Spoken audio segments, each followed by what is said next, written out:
네, 황교안 대표가 최고위원회를 열어 나경원 원내대표 임기를 연장하지 않기로 결정했습니다. 당규 해석을 두고 논란이 일고 있는 가운데 새로운 차기 원내대표가 막힌 정국을 뚫어줄 수 있을지 주목되고 있습니다. 네, 청와대 하명 수사 의혹을 둘러싼 정치권의 공방도 뜨거운데요. 이 관련 내용들 현근택 더불어민주당 법률위원회 부위원장 이상희 세명대 교수와 함께 짚어보도록 하겠습니다.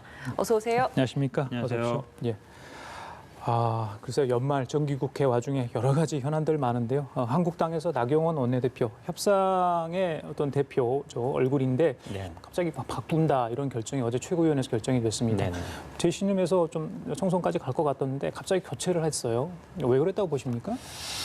뭐 다른 당 얘기라서 조심스럽긴 합니다만 아마 뭐 최근에 뭐 필리버스터 신청하면서 좀 여론이 안 좋죠. 왜 하필이면 뭐 다 신청했냐. 그다음에 시기적으로도 아니 뭐 민생 법안을 통과시킨 다음에 하지 그랬냐. 특히 이제 뭐 우리 어린이 안전법과 관련되면서 여론이 많이 안 좋아서 오늘 여론조사도 보니까 국회 파행에 대한 책임이 한국당 측에 있다는 여론이 훨씬 높더라고요. 그런 걸 보면 아마 그런 여론도 반영된 것 같은데 좀 아쉬움은 있어요. 사실은 이제 정치라는 게 어느 정도 좀 이런 게 굳이 이게 외부로 표출이 안 되더라도, 그러니까 뭐 만약에 의원총회를 하기로 했으면 의원총회를 좀 연기한다든지 아니면 조용히 불러서 얘기한다든지 아니면 뭐 만약에 의원들이 당대표의 어떤 권한을 인정한다 그러면 아예 당대표의 의중을 생각해서 이렇게 원만하게 처리할 수도 있는데 그냥 뭐 경질하듯이 이렇게 돼버리면 정치라는 게 어쨌든 뭐 당내에서도 중요하거든요. 의사소통이라든지 좀 원만하게 처리하는 게 중요한데 모양은 별로 그렇게 좋지는 않은 것 같습니다. 예, 예. 정치 현안 대응 또 협상력에 대해서 어떤 당내 어떤 불만이 있었는지 모르겠습니다. 어제 이제 재심을 묻기 위해서 의총 소집을 나경원 대표가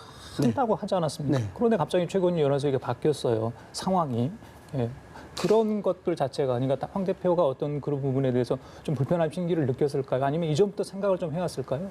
불편했지 않았겠느냐는 생각을 좀 합리적으로 할 수 있습니다. 우리 뭐 현무사님 이야기했다시피 실질적으로 모양새가 별로 좋진 않죠. 뭐냐 그러면은 뭐 나경원 원내대표가 의총을 통해서 분명히 의사를 묻겠다, 신임을 묻겠다 했는데 그 과정에서 전격적인 사실상 뭐 경질 조치 비슷한 뭐 이런 걸 했는데 표면적으로 나타나는 이유는 일단 원내대표 임기가 만료가 12월 10일이고 관련해서 여기에 원내대표에 나서는 그런 경선 주자가 나온 다음에는 여기 어쩔 수 없이 해야 되지 않느냐라는 그런 겁니다.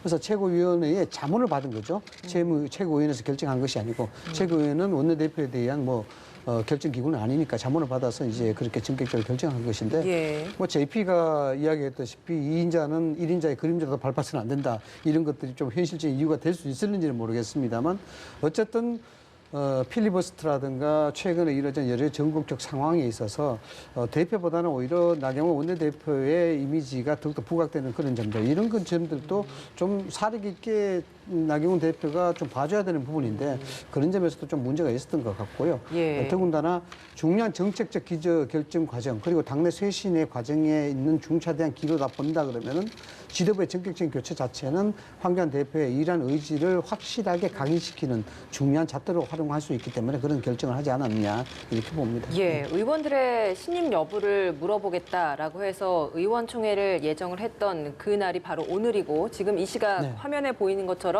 자유한국당 의원총회를 위해서 의원들이 하나둘씩 모이고 있는 모습입니다.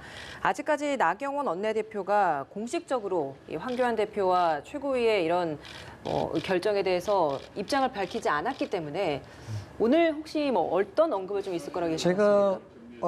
방송 나오기 전에 몇몇 의원들하고 통화를 해보니까요. 예. 오늘 아마 의총에서는 재신임에 대한 얘기는 하지 않을 거다라고 이야기를 하는 분위기가 그럼 있었습니다. 그대로 예. 최고의 결정을 수용할 거라고. 네, 그대로 수용하는 부분으로 이제 가지 않겠느냐는데 왜냐 그러면은 이러한 논란이 확대되면 확대될수록 또 당내 분란의 이야기가 될 수 있는 것이고 이게 궁극적으로 나경원 원내대표한테도 좋지 않은 것이고 또 지금 패스트트랙이라든가 여야 대치적 상황에서 당내의 균열된 모습을 보여준다는 게 국민적인 부분에서도 상당히 부담이 될 수밖에 없겠다. 아마 이런 컨센서스가 좀 있다라는 것이 작용됐기 예. 때문에 오늘 의총에서는 그것이 안 다뤄질 가능성이 좀 많다는 얘기들을 많이 하더라고요.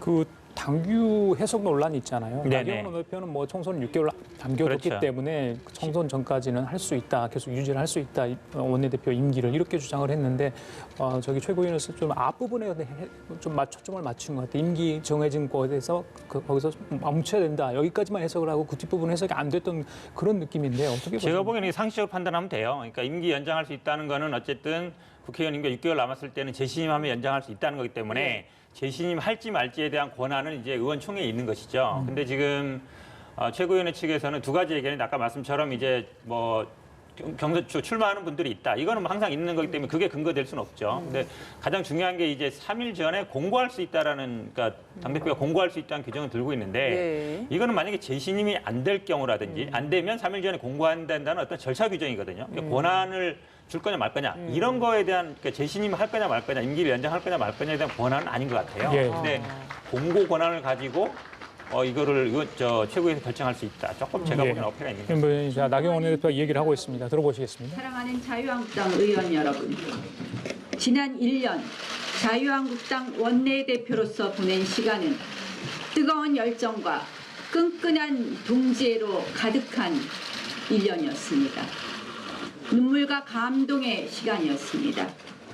문재인 정권의 폭정과 독선에 맞서서 대한민국의 헌정 질서를 지키기 위해서 우리 모두 온몸을 던진 위대한 저항의 역사였습니다. 의원님 모두에게 감사드립니다. 오늘 의원총회에서는 임기 연장 여부에 대해서는 묻지 않겠습니다.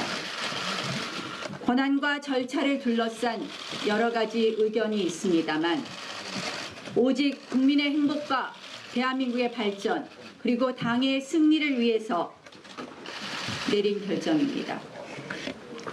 자유한국당 원내대표 나경원의 발걸음은 여기서 멈춥니다. 그러나 자유민주주의의 수호와 자유한국당 승리를 위한 그 어떠한 소명과 책무도 마다하지 않겠습니다.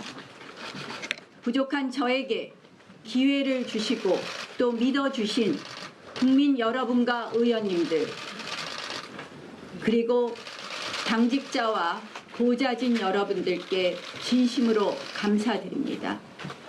그리고 저는 여기 계신 모든 분들이 너무나 자랑스럽습니다. 바람에 나무가 흔들려도 숲은 그 자리에 있습니다. 바위가 강줄기를 막아도 강물은 바다로 흘러갑니다. 자유한국당은 흔들리거나 멈춰서는 안 됩니다. 그것이 대한민국을 구하는 길이라고 생각합니다. 고맙습니다.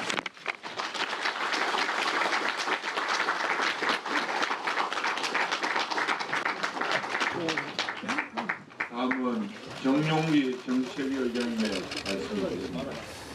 네, 한국당이 긴급 의원총회를 열었습니다. 어제 긴급 최고위에서 나경원 원내대표 임기를 연장하지 않기로 결정했는데 이에 대해서 나경원 원내대표가 오늘 어떤 얘기를 할지 궁금증을 불러일으켰죠. 임기 연장 여부 묻지 않겠다. 즉 최고위 결정을 수용을 하겠다. 이런 얘기를 했습니다.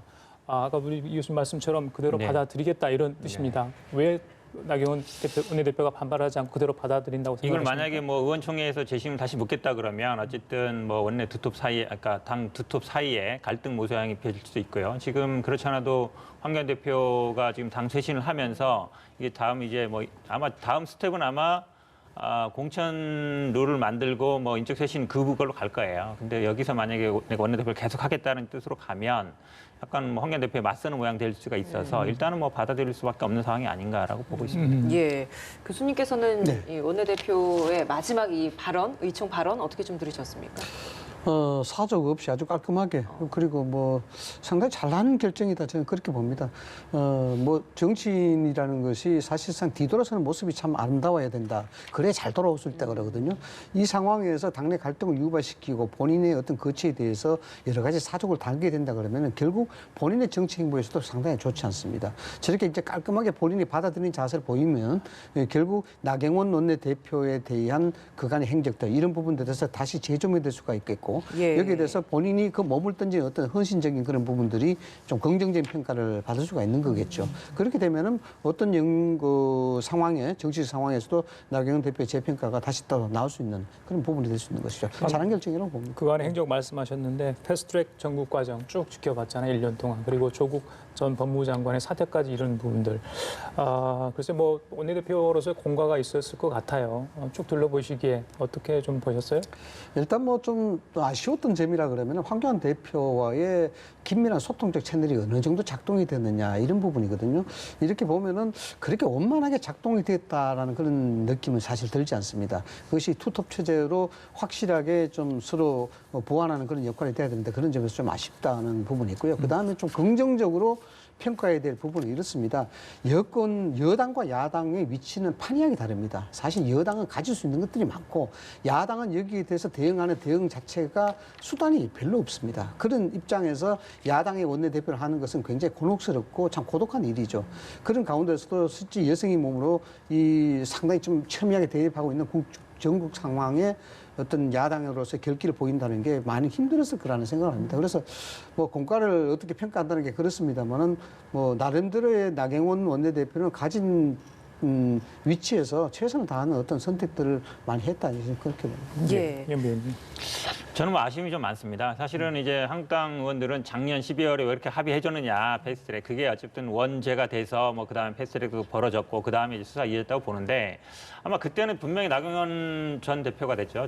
지금 현 대표죠. 대표 같은 경우에는 연동형하고 아마 이거를 합의하에 처리할 수 있을 거라고 본 것 같아요. 근데 황교안 대표 체제가 오면서 황교안 대표는 자꾸 밖으로 나가려고 하고 나경원 대표는 어떻게든 이제 원내에서 풀어보려고 하는데 거기서 저는 많이 이게 미스매치가 난 것 같아요. 근데 정치라는 게 결국 국회에서 이루어져야 되는데 대화 타협과 어쨌든 협상이 돼야 되는데 결국은 아마 황교안 대표의 힘, 그러니까 결국은 뭐 장외투쟁이라든지 삭발이나 이렇게 나가는 힘에 결국은 좀 밀린 거 아닌가라고 보고 마지막 또 결국은 자리를 그만두는 과정도 보면 그렇게 매끄럽지 못한 게 저는 좀 아쉬움이 있습니다. 그러니까 지금 처음에 우리 이인영 원내대표가 됐을 때도 뭐 밥살 사주는 누나 이러면서 협상도 굉장히 잘 될 것처럼 보였어요. 근데 그 이후에 별로 진전이 없었거든요. 그러니까 그런 면은 굉장히 좀 아쉽다고 봅니다. 예. 그러면 이제 이렇게 연임이 되지 않는 걸로 결정이 나면서 차기 원내대표는 누가 될 것인가도 굉장히 좀 중요해진 상황입니다.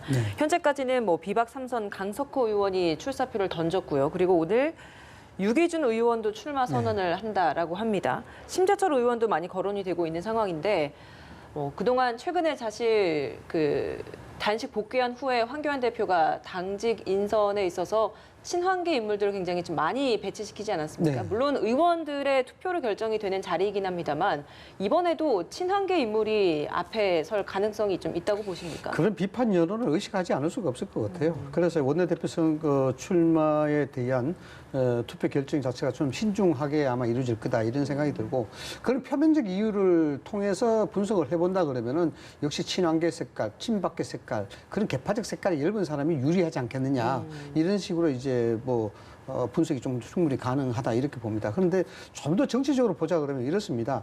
나경원 원내대표가 실질적으로 임기가 연장이 되지 않고 이게 중도에 그만둘 수밖에 없는 이유 자체가 여러 가지가 있을 수가 있겠습니다만 그중에 하나 좀 예의주시할 필요가 있는 것은 대여 협상 창구에 있어서 명분에 대한 확보가 필요하다라는 그런 부분입니다. 그것이 뭐냐 그러면은 나경원 원내대표는 본인이 의도했든 의도하지 않았든 본인의 신상에 대한 공격은 상당히 많이 받아왔습니다.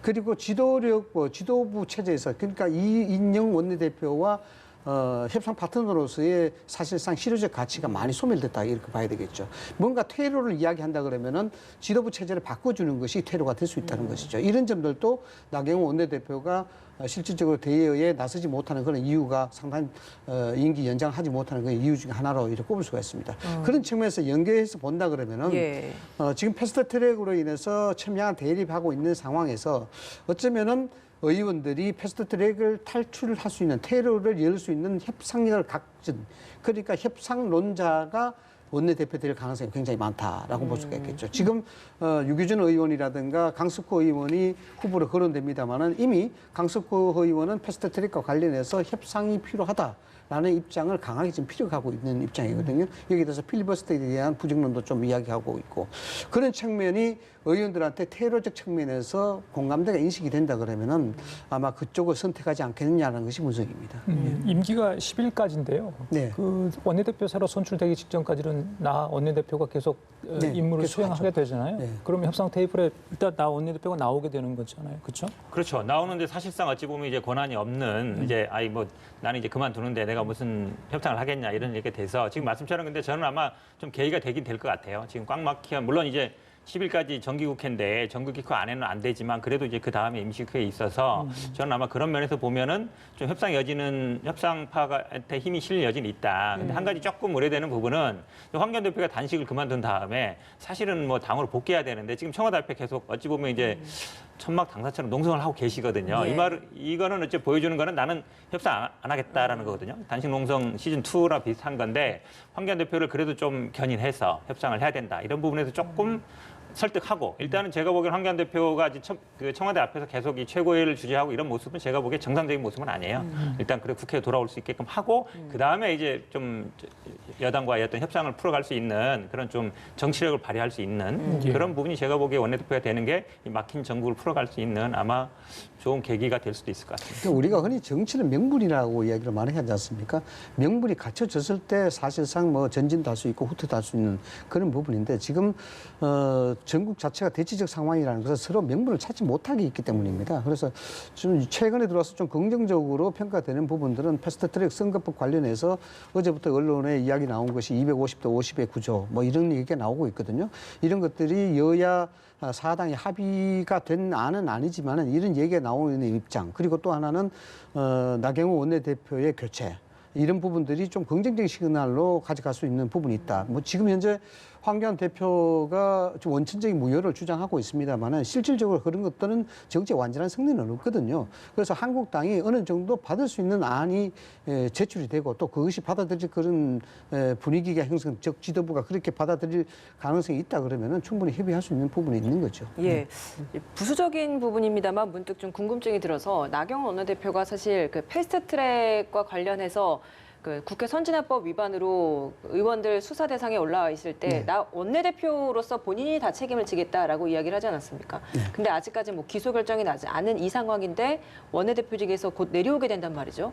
그럼 그 패스트트랙 수사와 관련된 건 좀 어떻게 진행이 되는 겁니까? 패스트트랙과 관련된 의원들의 소환 여부에 대해서는 아마 당 차원에서 그대로 초지일관 그 상태대로 갈 수밖에 없는 그런 입장이죠. 이 부분이 개개인의 의원들의 개인별 사안이긴 합니다만 이게 전체적으로 당에 대한 그 아이덴티티에 대한 문제도 될 수 있는 것이고 또 그다음에 당론으로서 싸워왔던 어떤 공통적인 문제도 될 수 있는 것이기 때문에 이걸 개별 사안으로 대처하기에는 상당히 무리가 있는 것이죠. 네.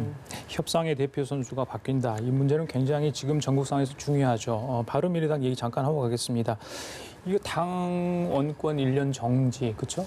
그렇죠. 예, 네. 그렇게 이제 오신환 원내대표에 대해서 그런 결정을 내려졌는데 이건 원내대표직하고 당의 그런 징계 결정하고 상관없다. 오신환 대표는 계속해서 원내대표직을 유지를 하겠다 이런 것 같아요.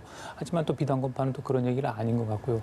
어떻게 당권파는 이것도 그런 얘기 뭐 아닌 것 어쨌든 같고요. 규정의 해석이라 볼 수 있는데 원래 이제 원내대표는 뭐 의원총회에서 선출하는 게 맞습니다. 근데 그 전제 기본적인 자격은 이제 당원 자격이 있어야 되는 것이죠. 근데 사실 이제 당원 자격이 박탈되면 어쨌든 당직을 맡을 수는 없는 거잖아요.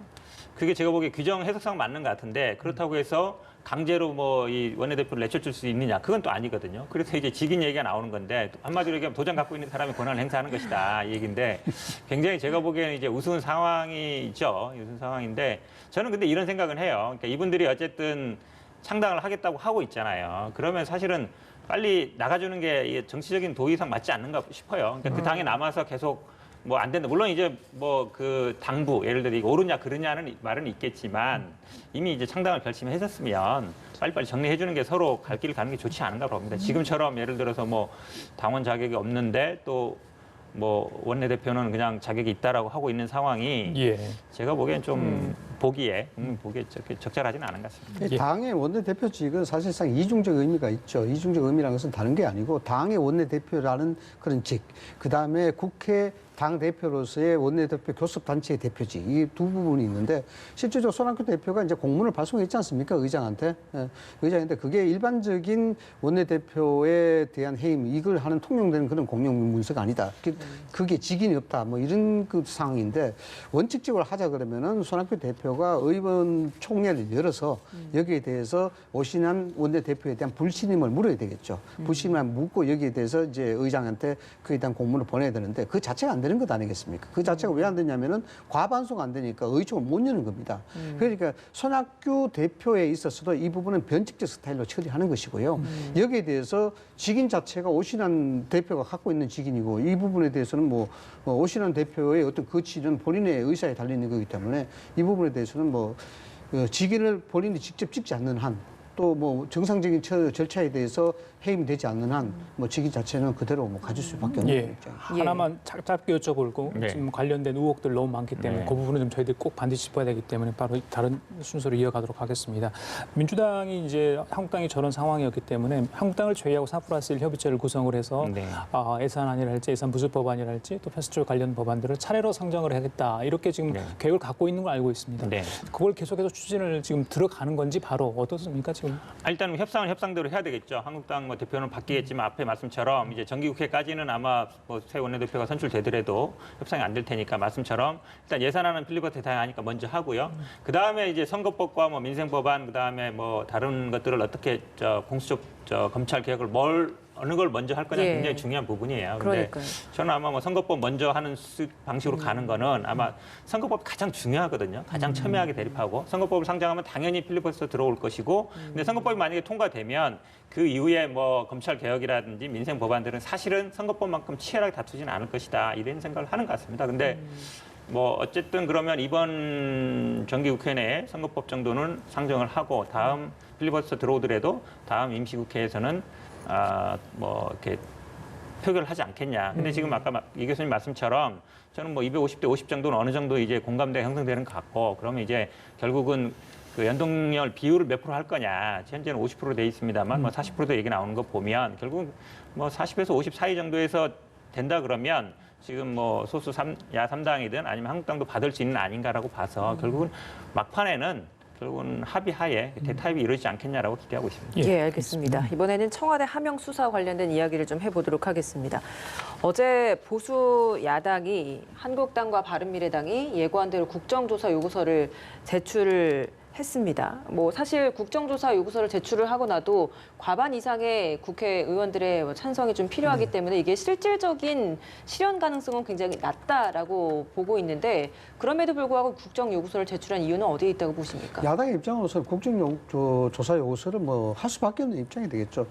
뭐 국회의원의 국회의 권리 자체가 뭐 입법권, 조사권이 있습니다. 국정조사권이 3대 권리 중에 하나로 포함되는 것 아니겠습니까?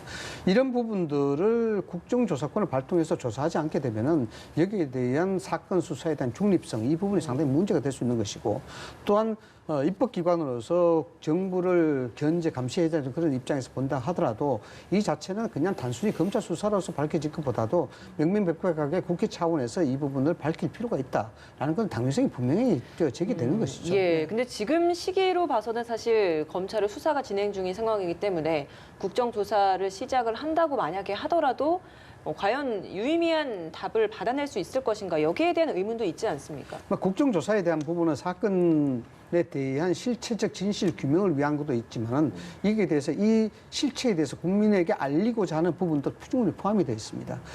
지금 야당이 국정조사를 들고 나온 것은 그 두 가지 이유가 다 포함이 되어 있다고 봐야 되는 것이죠. 더군다나 총선을 앞둔 상황에서 자칫하면 이 부분에 대해서 상당한 일종의 아젠다로 뭐 대두될 수 있는 그런 부분이 있죠. 있기 때문에 여당으로서는 상당히 이제 곤혹스러운 그런 입장이 있는 겁니다. 이길 받아줘도 사실 문제가 되는 것이고 받아주지 않아도 이번 여론상의 국정조사에 대한 당위성을 강하게 추진해 나갈 경우에는 총선에 상당히 무리가 될 수 있는 그런 사안이죠. 예, 보수 야당 쪽에 그런 어떤 반응을 저희들이 이야기를 했기 때문에 민주당 쪽은 어떻습니까? 이번 관련해서 뭐 TF 구성해가지고 오늘 뭐 꾸렸다는 이야기도 있던데.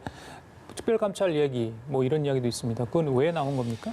이게 아마 이제 그 극단적인 선택을 한 이유가 뭐냐 이 부분인 것 같아요. 그러니까 더구나 이제 검찰이 압수수색을 했지 않습니까? 그게 상당히 이례적이죠. 왜냐하면 경찰이 1차적으로 수사를 하는 게 맞는 것 같은데 더구나 또 오늘 아침에 보니까 이게 뭐 아이폰이라 그 패스워드를 못 열어서 못 보고 있다 그래서 그렇죠. 모양이 좀 이상하게 된 거죠. 그러니까 원래 검찰이 수사 지휘권이 있습니다. 수사 지휘권이 있기 때문에 그냥 그거를 보내라 이렇게 수사 지휘를 해서 만약에 말을 안 들으면 뭐 인사 조치를 한다든지 할 수 있고 명령권이 있거든요. 그리고 기본적으로 처음에 이 서초 관할에서 벌어진 것이고 처음에 가서 증거를 수집한 것도 경찰이었는데 그럼 경찰이 1차적인 판단을 하고 그다음에 뭐 송치하든가 아니면 수사지를 하면 되는데 전격적으로 압수수색을 했거든요. 근데 이 극단적인 선택을 한 이유가 물론 여러 가지 있을 수 있겠습니다만 그래도 어쨌든 검찰 수사를 앞두고 했던 거잖아요. 그러면 검찰이 그거를 확보한다는 거는 뭔가 좀 의심할 수밖에 없거든요. 그러면 사실 제3의 기관이라 할 수 있는 경찰이 1차적인 수사를 하는 게 맞는데 그런 부분에 대해서 좀 의문이 있다. 지금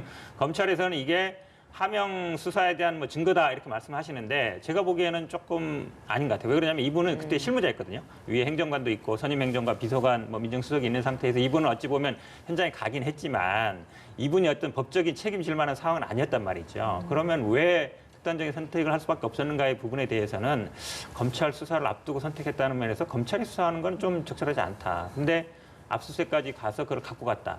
근데 그걸 풀지도 못하고 있다. 그러면 사실은 좀 이상해지지 않습니까? 그러면 제가 보기에는 이게 1차적인 수사는 경찰이 하는 게 맞다라고 보고 왜 그리고 그런 어떤 뭐 이런 상황이 벌어진 것 부분에 대해서는 물론 경찰이 뭐 검찰을 수사를 할 수는 없잖아요. 지금 상황에서. 예. 본다 그러면 법무부에서 조금 조사하는 게 맞지 않느냐 이 부분에 대해서 그러니까 검찰이 자체적으로 하기는 검찰 수사를 앞두고 이런 상황이 적절하지 않은 것 같다. 이런 내용 같습니다. 그럼 민주당은 지금 당 차원에서는 지금 검찰의 이런 수사에 있어서 정치적인 의도가 있다라고 좀 바라보는 시각인 겁니까? 굉장히 어려운 질문인데요. 예, 제가 보기에는 근데 이제 지금 상황이 이제 두 가지가 있죠. 앞에 말씀처럼 패스트트랙 수사가 거의 끝났거든요. 저도 예. 많이 참관을 해봤는데 뭐 증거들이 많아요. 그러면 빨리 뭐 소환을 하든가 소환 안 되면 뭐 기소를 하든가 해야 되는데 왜 기소를 안 하고 있느냐 이분에 대해 의문을 제기하는 거죠. 하필이면 지금 상황이 공수처법, 검경수사법 이게 어쨌든 앞두고 있는 것이고 예. 사실은 공수처법이 지금 이제 정치권에서는 굉장히 뜨거운 이슈지만 검찰에서는 사실은 검경수사권이 더 중요해요. 굉장히 왜냐하면 이게 되돌릴 수 없는 거거든요. 한번 어쨌든 권한을 나눠 가지면 그래서 이 부분에 대해서 저는 아마 문제 제기를 하는 게 아닌가라고 보고 있고 그다음에 이제 황 총경 같은 경우에도 어쨌든 검찰 그동안에 어쨌든 문제 제기를 하던 분이라 이 부분이 자칫하면은 검경 갈등으로 갈 수 있는 상황이라 저는 이게 어찌 보면 국회의 일이거든요. 국회 일은 정치 영역이기 때문에 어쨌든 여야 간에 타협하는 상황으로 가서 법을 만들어주는 게 맞는 것이지 이게 지금 지난번 이제 조국 장관 전 장관하고 비슷한 상황이죠. 인사청문회 상황인데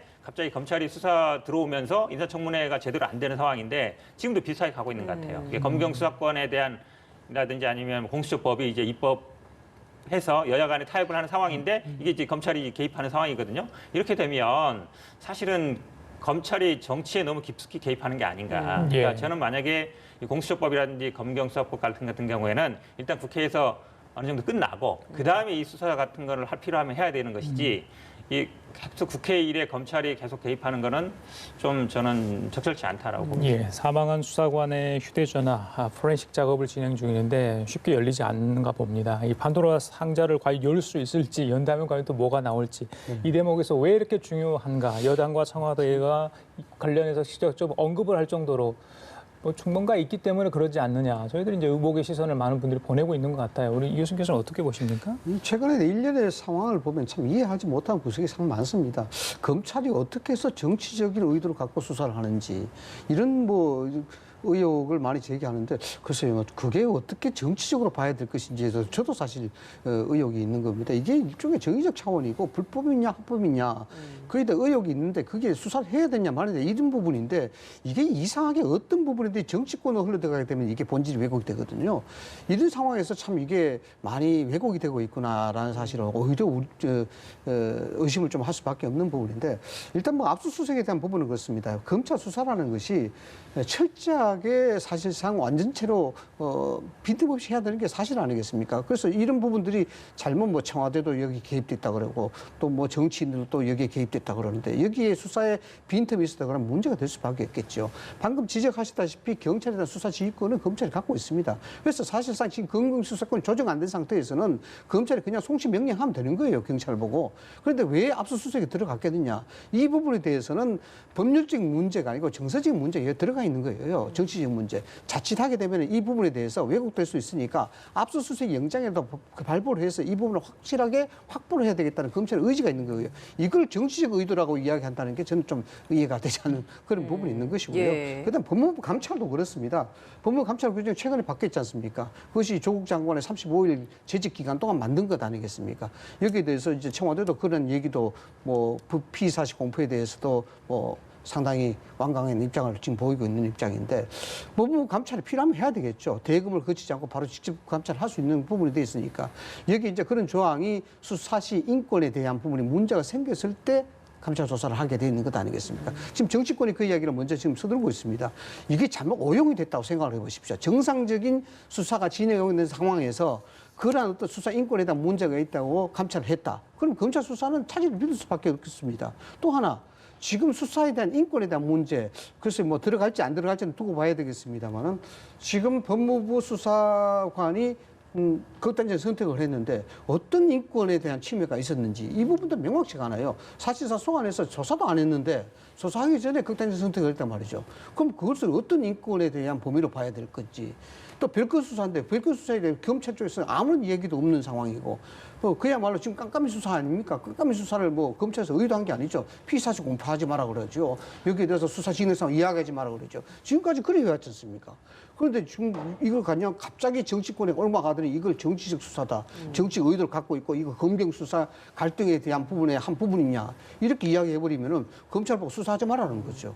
말씀 좀 말씀드리면요. 말씀하시죠. 사실은 좀 아쉬움이 있어요. 그러니까 이분이 사실은 동부지검에 있으면서 그 유재수 그 수사하는 그 팀에 있었거든요. 근데 청와대 이분이 물론 뭐 지금뿐만 아니라 그전 정부에도 청와대에 있던 분인데 어쨌든 본인 당사자가 있는 부분이거든요. 그러니까 저는 아마 처음부터 검찰이 좀 인사를 할 때 본인이 어쨌든 이해관계 있는데 부서에 있으면 얼마나 마음이 불편하겠습니까? 그다음에 지금 뭐 조사를 안 받다 그랬는데 울산에서 한번 조사를 받았거든요. 그다음에 이제 이게 서울중앙지검으로 이첩되면서 다시 조사를 받게 된 거라 그 사이에 본인이 어쨌든 뭐 한번 조사를 받았으면 조사를 받았을 거예요. 그리고 아마 이 하명 수사에 대한 부분은 아까도 말씀드렸습니다만 이분이 아마 뭐 책임져야 될 위치는 아닐 수 있거든요. 그러면은 당연히 이 검찰 수사를 앞두고 이런 극단적인 선택을 하는 분들이 꽤 있는데 그런 부분에서 인권 문제라든지 아니면 강압 수사라든지 아니면 별건 수사라는 얘기가 나올 수밖에 없는 것이죠. 그러면 이게 과연 검찰에도 뭐 최근에 이제 인권 담당관도 선정하고 이렇게 했습니다만 자체적인 조사로 되겠는가? 인권이라든지 아니면 뭐 법무부라든지 이런 데서 제3의 기관에 조사하는 게 저는 맞다고 봅니다. 예. 그러면 청와대가 어제 또 이례적으로 형사사건 공개 금지 규정 제도가 시행되고 있음을 명심하길 바란다라고 공개적으로 경고를 한 이 부분은 어떻게 좀 보고 계십니까? 뭐 경고라기보다는요 이제 뭐 주의를 환기시킨 건데요. 어쨌든 이제 12월 1일부터 이제 기존에 시행되던 거를 조금 더 강화한 거죠. 언론에서 문제 제기했던 이제 예를 들어서 뭐 오보했을 때 출입 금지라는 거 빼고 시행했는데 저는 아마 이제 이분이 어떤 그래도 약간 뭐 그런 선택과 관련해서 약간 다른 얘기들이 나왔거든요. 유서의 내용이 있냐 없냐 예. 진위 공방으로 가는 거라서 저는 사실은 이런 부분은 별로 안 좋다고 봐요. 그러니까 그분의 뭐 유서는 제가 보기에 아마 뭐 경찰도 보고 검찰도 봤기 때문에 그 내용들은 알고 있을 텐데 내용들이 나오는 것들이 이제 언론의 어쨌든 수사와 어느 쪽에 한마디로 얘기하면 이제 어느 쪽에 유불리를 따지는 상황이 되다 보니까 이런 내용을 안 흘러나오는 게 저는 맞다고 보고 저는 아마 검찰에서도 12월 1일부터 그 공보관을 두면서 예전처럼 뭐 그 차장 검사가 티타임 하면서 언론 안에 브리핑하고 이런 건 없어졌거든요. 그러면 약간 뭐 언론에서는 불만이 있지만 어쨌든 뭐 법원은 그렇게 하고 있습니다. 공보관 통해서 필요한 걸 하고 있어서 그런 약간 과도기적인 상황이라 그런 거는 좀 주의해달라 이 정도로 보고 있습니다. 청와대에서 연일 어떤 형태로 뭐 서면이든 아니면 언론 브리핑을 통해서는 계속해서 이 관련해서 해명 반박 뭐 또 주장 또 불만을 표시하고 있는 상황이 벌어지고 있지 않습니까? 이런 내용들에 대해서는 가명 수사 지시 없었다. 뭐 또 백원우 별동대팀 뭐 없었다. 네네네. 뭐 이렇게 네. 하는 내용들이 검찰에 대해서는 어떻게 부담이 될까요? 여당과 청와대의 그런 내용들이 야당 쪽에서는 이걸 뭐 수사 가이드라인이 아니냐. 뭐 숨진 수사관에 대해서 어떤 왜 사망했는지에 대한 언급도 사실 있지 않았습니까? 어떻게 네네. 보십니까? 그 부분에 대해서는? 이게 지금 이제 조국 장관 뭐 시즌 2처럼 가는 상황인데 그 당시에는 이제 조국 장관 같은 경우는 개인의 이제 문제였지만 지금 나오는 얘기들은 이제 청와대 어쨌든 그 전에 민정수석이 하던 일 처음에는 아마 조국 장관과 관련된 수사 아니냐로 봤지만 이게 지금 상황 흘러가는 걸 보면 결국은 뭐 감찰 무마라든지 아니면 하명 수사라 결국은 민정수석의 어떤 권한을 이용한 거 아니냐라는 식으로 가는 것 같아서 저도 제가 보기에 왜 하필 이 시기에 지금 어쨌든 입법이라든지 패스트트랙 수사 같은 것도 있는데 이런 상황에서 왜 하는 거에 대해서는 의문을 가질 수밖에 없는 것이죠. 근데 저는 아마 근데 뭐 검찰은 검찰 일을 하는 것 같아요. 그리고 뭐 청와대는 청와대 일을 하는데 지금 예전처럼 뭐 민정수석이라든지 아니면 법무부 장관이 수사에 대해서 일일이 뭐 간섭하거나 이런 상황은 아니지만 그래도 약간 서로 간에 어떤 긴장 형성이 되는 건 맞는 것 같습니다. 근데 이제 결국은 뭐 법과 원칙대로 가는 거기 때문에 지금 청와대 입장에서도 공보 준칙을 지켜라는 정도인 것 같고 아마 검찰 입장에서도 이 부분이 예를 들어서 수사가 필요하다 그러면 수사를 하겠죠. 저는 안 하지는 않을 걸로 보는데 그래도 약간 앞에서 말씀드린 것처럼 이 국회에서의 어떤 입법 상황 이런 부분들은 좀 공수처라든지 검경 수사권들은 국회 내에서 좀 해결하는 방식으로 가는 게 나을 것 같다고 봅니다. 교수님께도 청와대의 이런 공개적인 브리핑이나 이런 대응에 대해서 어떻게 보시는지 좀 여쭤보겠습니다. 뭐 저도 청와대에 4, 5년 근무를 했습니다만 역대 정부가 검찰 수사를 안 받은 정권이 거의 없습니다. 거의 없고 그럼에도 불구하고 청와대 대응은 한결같았었죠. 여기에 대해서 노 코멘트를 하거나 여기에 대해서 노골적인 이야기를 사실 안 했습니다. 그런데 이번 정부 같은 경우에는 글쎄 뭐 검찰에 대해서 어떤 인식을 갖고 있는지 모르겠습니다만은 좀 그렇습니다. 뭐 그렇다는 것이 뭐냐 그러면은 자꾸 의심을 들게 하는 부분들이 자꾸 나오는 거예요. 물론 저는 이해를 합니다. 왜냐 그러면 이 사건 자체가 인화성, 즉 정치적 인화성이 굉장히 강한 사건이거든요. 더군다나 청와대가 직접적 관리되어 있기 때문에 여기에 대해서 적극적 대응을 해야 된다는 것은 이해를 합니다만 굳이 지역적인 문제까지 거론하면서 저렇게 할 필요가 있겠느냐. 이 지역적인 문제라는 것은 피해사실 공포를 못하게 돼 있으니까 거기에 대해서 명심하라. 이 부분 자체는 쓸데없는 말 하지 말라는 얘기거든요. 사실상 검찰이 지금 그걸 무시하면서까지 피의사실 공포하거나 이러지 못할 거예요. 왜냐 그러면은 검찰에 대한 비판적 기류가 아직도 상존해 있기 때문에 검찰에서 나오는 그런 얘기는 아마 지금 없다고 저는 봅니다. 그러나 그럼에도 불구하고 청와대가 직접 대변인의 마이크를 통해서 피의사실 공포를 이야기하는 그런 조금은 지엽적인 그런 상황까지도 이야기한다는 것은 그걸 보는 사람들이 참 의심을 하게 만드는 거죠. 왜냐 그러면 이런 거죠. 청와대가 왜 저럴까라는 거죠. 이런 부분에 대해서 이게 해결이 아니고 오히려 증폭시켜줬다는 그런 차원에서 청와대가 사건 대응에 좀 전략적으로 접근했으면 좋겠다. 그런 생각을 알겠습니다. 지금까지 현근택 더불어민주당 법률위원회 부위원장 이상휘 세명대 교수 두 분과 함께했습니다. 오늘 말씀 잘 들었습니다. 고맙습니다. 감사합니다.